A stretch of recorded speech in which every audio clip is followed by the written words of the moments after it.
It's time to get the Winter Warrior out and get these snow tires off and put us on some nice regular tires. It's already into April and I think I can get rid of the snow tires. Well, at least I hope so. It's a 1968 American Ford Falcon with some Aussie decoration on her, but she's got studded snow tires on her right now, and it's time to get her ready for daily driving in the spring here. We're in Indiana, so we're just about on the borderline of hopefully no more snow.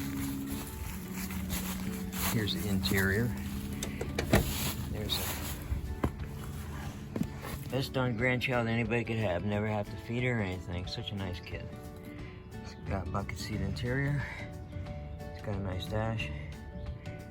It's a nice running car all the way around. Oh, and the hood, it has a 1976 250 engine. Just in case anybody asks.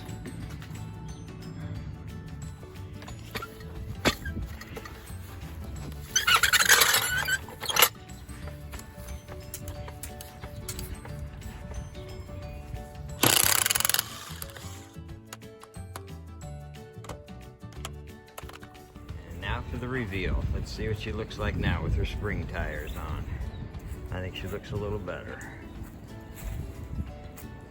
Ready to go out and conquer the roads, or break down, who knows.